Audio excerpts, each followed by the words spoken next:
Her her Mahadev. I need a shout. Har Har Mahadev. Yes, everybody said good afternoon, good noon, good morning and everything. But I said let us evoke that power in us which we have. मैं यहाँ पे जब मैंने माँ को बताया कि मैं TEDx में बोलने जा रही हूँ तो उसने कहा अपना गरीबी का रोना मत रोना, क्योंकि हर सक्सेसफुल आदमी अपने गरीबी का रोना एक बार ज़रूर रोता है कि कैसे वो ऊपर आया. तुम्हारे पास न बेचने के लिए घर था, न बेचने के लिए गहने थे और न गिरवी रखने के लिए कुछ था, तो तुम वो रोना भी मत रोना क्योंकि ये बहुत गलत लगेगा. मैं इस मुंबई में एक सपना लेके आई थी पत्रकार बनने का. I thought certificate, education, influence is more than enough to become a journalist. और वो सब मेरे पास था. मैं एक बहुत ऑर्थोडॉक्स ब्राह्मण फैमिली से बिलोंग करती हूँ, दक्षिण भारत से. तो मुंबई में आने के बाद मुझे एक सहूलियत थी कि लैंग्वेज, क्योंकि यहाँ के लोग बहुत सी लैंग्वेज में अकोमोडेट कर लेते हैं अपने आप को. जब जॉब ढूंढ रही थी, पढ़ाई कर रही थी, तो I wanted to sponsor my studies, so I wanted job very desperately. And I remember I bought up, like I was staying in Girgaon at that time, and there was very senior leader of Shiv Sena, Pramod Navalkar. He wanted his books to be translated from one language to another language, and I was blessed with language.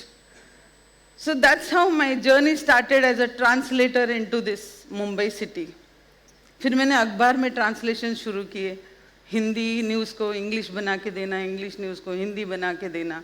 And my translation work actually flourished because I understood the business at the very first month कि translation को scope बहुत है. तो मैंने एक उस Windows भी नहीं आया था, 486 से काम चला रहे थे हम लोग. तो मैंने एक कंप्यूटर ले लिया सेकेंड हैंड किसी से, और मैंने भी एक एम्प्लॉय रखा, और हम लोगों ने ट्रांसलेशन का जॉब शुरू किया एक छोटे से घर में, जहाँ से मुझे ऐसा लगा कि बस यही मेरी रोज़ी रोटी है. पढ़ तो मैं कुछ और रही थी, मैं मेडिसिन की तरफ थी, लेकिन जर्नलिज्म ने मुझे बहुत दिल जीत लिया था. करते करते एक दिन ऐसे हुआ कि ट्रांसलेटर की जगह पे मैं जर्नलिस्ट बन के एक प्रेस कॉन्फ्रेंस अटेंड करने चली गई थी एक अखबार की तरफ से, क्योंकि उनका पत्रकार आया नहीं था. And that day the editor declare that you can be a better journalist then the translator, and from there my job began. बहुत सी स्टोरीज की थी मैंने. तब सच बोलने की सज़ा नहीं होती थी, तब आप गवर्नमेंट को सवाल कर सकते थे, आप तब नेता को एक्सपोज कर सकते थे, और तब आप जर्नलिज्म को जी सकते थे. अब वो समय चला गया, धीरे धीरे समय बदलता गया. अब जर्नलिज्म यानी उन्हीं लोगों की भाषा बोलना है जिसका अखबार है, उन्हीं लोगों की भाषा में लिखना है जिनका वो अखबार है. अनफॉर्चुनेटली मीडिया जब माफियाओं के हाथ में आया, when media came into the hands of mafia, the voice started changing. जिसकी भैंस बोलते ना, जिसकी भैंस उसकी लाठी, या जिसकी लाठी उसकी भैंस, वैसे ही हो गया. अखबार का भी वही दिशा हो गई कि जिसका अखबार उसकी आवाज़. तो मुझे वहाँ ऐसा लगता था अभी तक कि सर्टिफिकेट्स होना, पढ़ाई लिखाई होना, थोड़ा बहुत लैंग्वेज का नॉलेज होना पत्रकार बनने के लिए काफ़ी है. लेकिन धीरे धीरे मैंने सीखा कि सिर्फ इतना होना काफ़ी नहीं है, कहीं ना कहीं तुम्हें बगावत करना भी आना चाहिए. You need to be rebelled to live your dreams. और मैंने मेरे ही अखबार में जहाँ काम कर रही थी वहाँ से बगावत की और सवाल करना शुरू कर दिया. और जैसे ही मैंने सवाल करना शुरू कर दिया, मालिक ने कहा कि तुम्हारी यहाँ जगह नहीं है. और छोटे सा मीडिया होता है, मीडिया में हायरार्की बहुत होती है. आपने एक का बैनर छोड़ दिया, वो 10 जगह बता देंगे, आपको कोई जॉब नहीं देगा. फिर मैंने सोचा कि क्यों हम मोहताज हो जाएं. अगर किसी और के लिए 12 घंटे काम करके उसका अखबार चला सकते हैं, तो हम अपना अखबार भी चला ही लेंगे. और वैसे ही कहते हैं ना, मैंने कहा मेरे पास घर नहीं था बेचने के लिए, न जेवर थे गिरवी रखने के लिए, ना कोई रिसोर्स था, और एक ऐसे ऑर्थोडॉक्स ब्राह्मण फैमिली से थी जहाँ एजुकेशन और जॉब बहुत इम्पॉर्टेंट थे. जॉब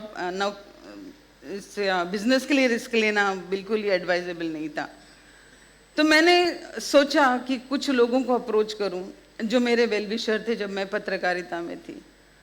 तो उसमें से एक थे अनिल कुमार गायकवाड़। उन्होंने कहा कि मेरे पास वत्सला बलिराम प्रकाशन केंद्र है, जो मैं तुम्हें 1 साल के लिए फ्री में प्रिंटिंग करके दे दूंगा तुम्हारा अखबार, अगर तुमने टाइटल सोचा है तो।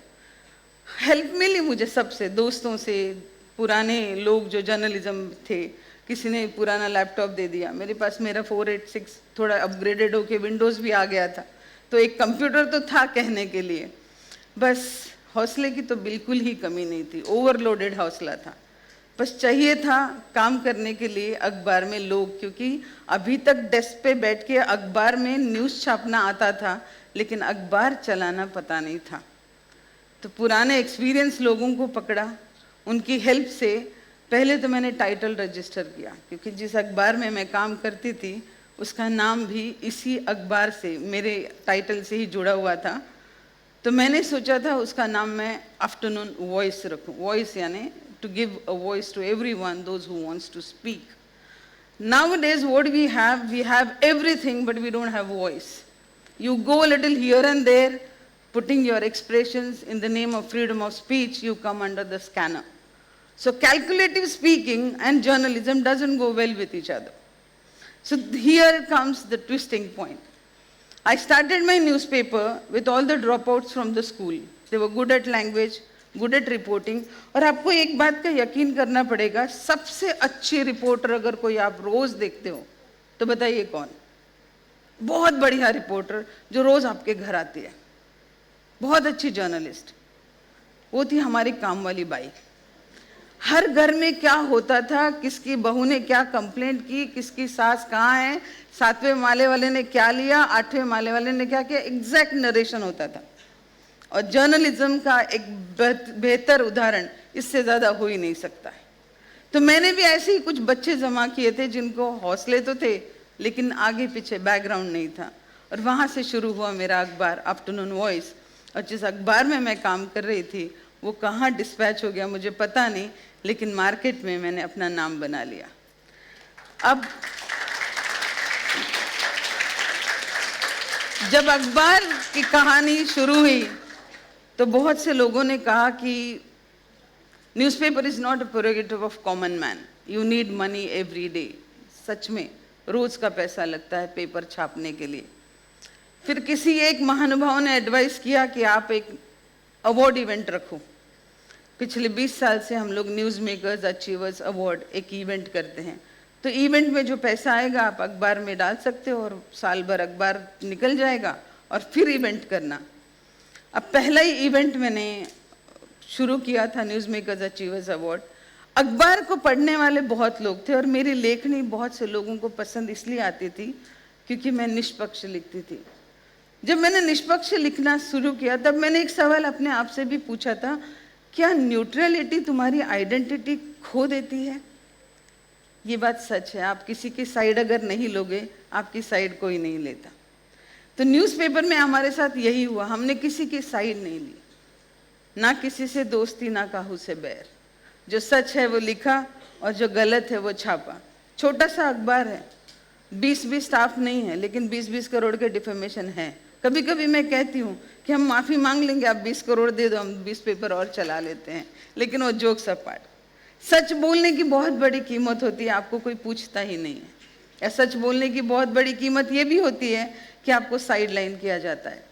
लेकिन मुझे अखबार जब लॉन्च हो रहा था तो तब के पुलिस कमिश्नर उन्होंने कहा था कि तुम्हारे 2 ही रीडर्स होंगे जीवन भर के लिए, लेकिन सच लिखना वो 2 लोगों के लिए लिखना, लेकिन बहुत मास को अट्रैक्ट करने के लिए कभी भी झूठ या सनसनी का सहारा मत लेना। और वहाँ से शुरू होती है हमारे जर्नलिज्म की जर्नी। पिछले 18 साल में जब मैं जर्नलिज्म में आई थी मैं बहुत छोटी थी, मैंने भी सपना सजाया था, घर लेंगे, गाड़ी लेंगे, मर्सिडीज बेंज लेंगे, एक धनाढ्य आदमी से शादी करेंगे, अपना घर बसाएंगे और इस एम्पायर को और बड़ा करेंगे। उन्हीं दिनों में एक बेचारा आया भी था लव लेटर लिख के और धीरे से मेरे टेबल के पास रखा। और हम एडिटर लोगों का टेबल के साथ बड़ा अच्छा संबंध होता। मैंने देखा लव लेटर, पढ़ा भी पूरा, बट मुझे नहीं पता था लव लेटर है। मैंने उसकी ग्रामर करेक्ट करके उसको वापस भी कर दिया।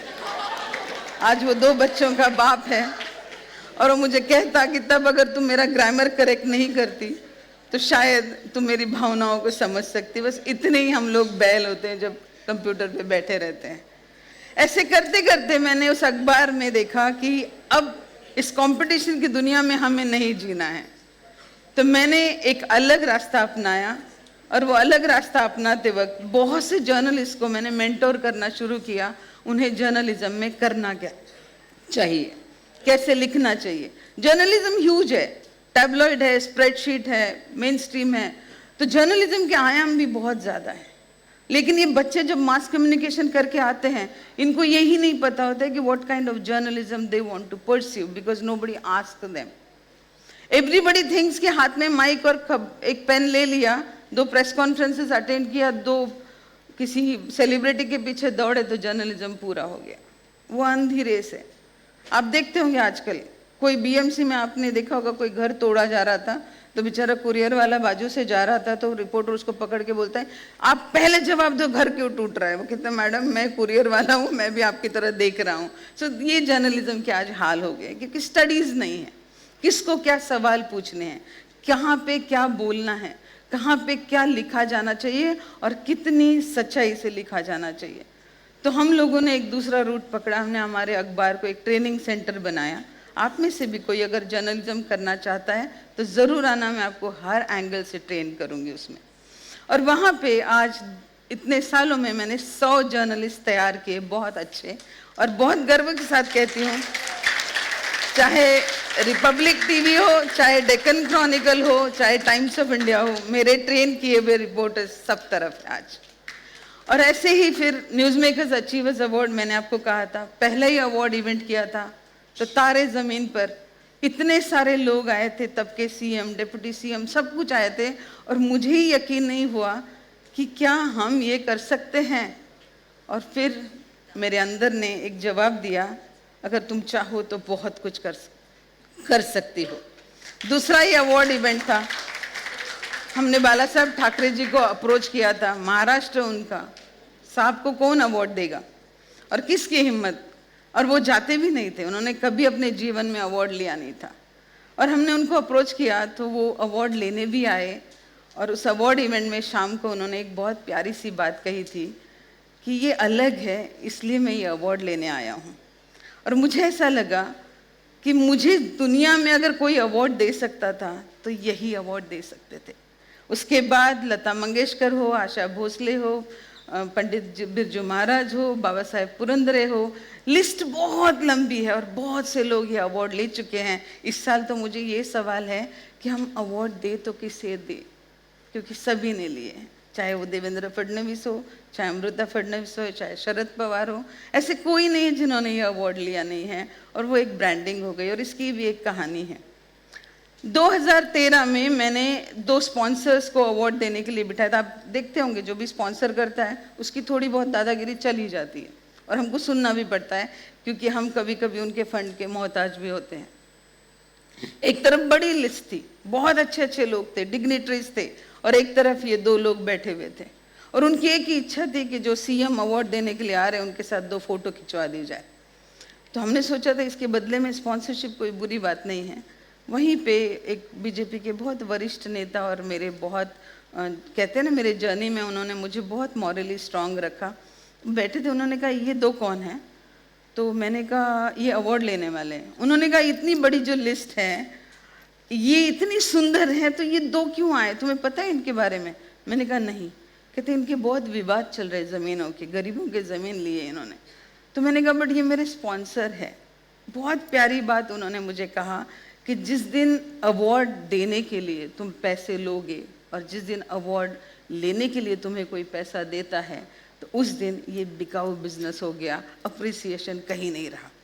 अगर किसी को दिल से अप्रिशिएट करते हो तो उसे प्रोत्साहित करो, भले ही अवार्ड मत दो, और अवार्ड दे रहे हो तो अपने मेहनत का दो, किसी का पैसा लेके मत देना, नहीं तो 10 शरीफ लोगों में 2 चोर खड़ा करने में आपको शर्मिंदा होना पड़ेगा।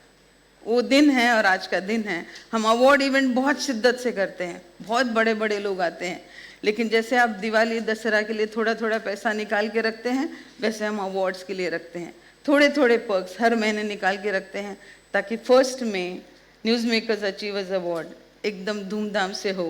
और आज हम लोगों को उनके मेरिट्स के लिए अप्रिशिएट करते हैं, इसलिए नहीं कि वो हमें पैसा देते हैं या हम उनसे पैसा लेते हैं या स्पॉन्सरशिप लेते हैं। So we stop taking sponsorship and that's how like अब मुझे लगा कि स्पॉन्सरशिप तो बंद हो गई, अखबार कैसे चलेगा आगे। तो यहाँ पे एक मॉडल मैंने बनाया, क्योंकि एक मेडिको होने के नाते मैंने मेरा वैदेही एस्थेटिक्स एंड वेलनेस शुरू किया, कॉस्मेटिक बिजनेस, और बहुत अच्छे से चला because cosmetic industry has a boom now. And then we started one more venture call Ved Arogyam, जो आयुर्वेदिक ट्रीटमेंट का सेंटर है, जहाँ पे हम गरीबों को मुफ्त में ट्रीटमेंट देते हैं। और वो समाज की सेवा के लिए शुरू किया था, लेकिन उसमें भी बहुत से लोग ट्रीटमेंट लेते हैं, तो एक अच्छा खासा फंड जमा होता है। जहाँ अखबार के लिए मैं महाराष्ट्र से अक्रेडिटेड जर्नलिस्ट हूँ, लेकिन महाराष्ट्र गवर्नमेंट से मैं फंड्स नहीं लेती हूँ। मैं महाराष्ट्र में एक अच्छी नाम रखने एक अच्छी जर्नलिस्ट हूँ, लेकिन मैंने आज तक किसी से कोई स्पॉन्सरशिप या पैसा नहीं लिया है, क्योंकि मैं चाहती हूँ मेरी खबर जैसे है वैसी ही पढ़ी जाए, ना कि डाइल्यूट हो। जर्नलिज्म का ये जज्बा होना बहुत ज़रूरी है।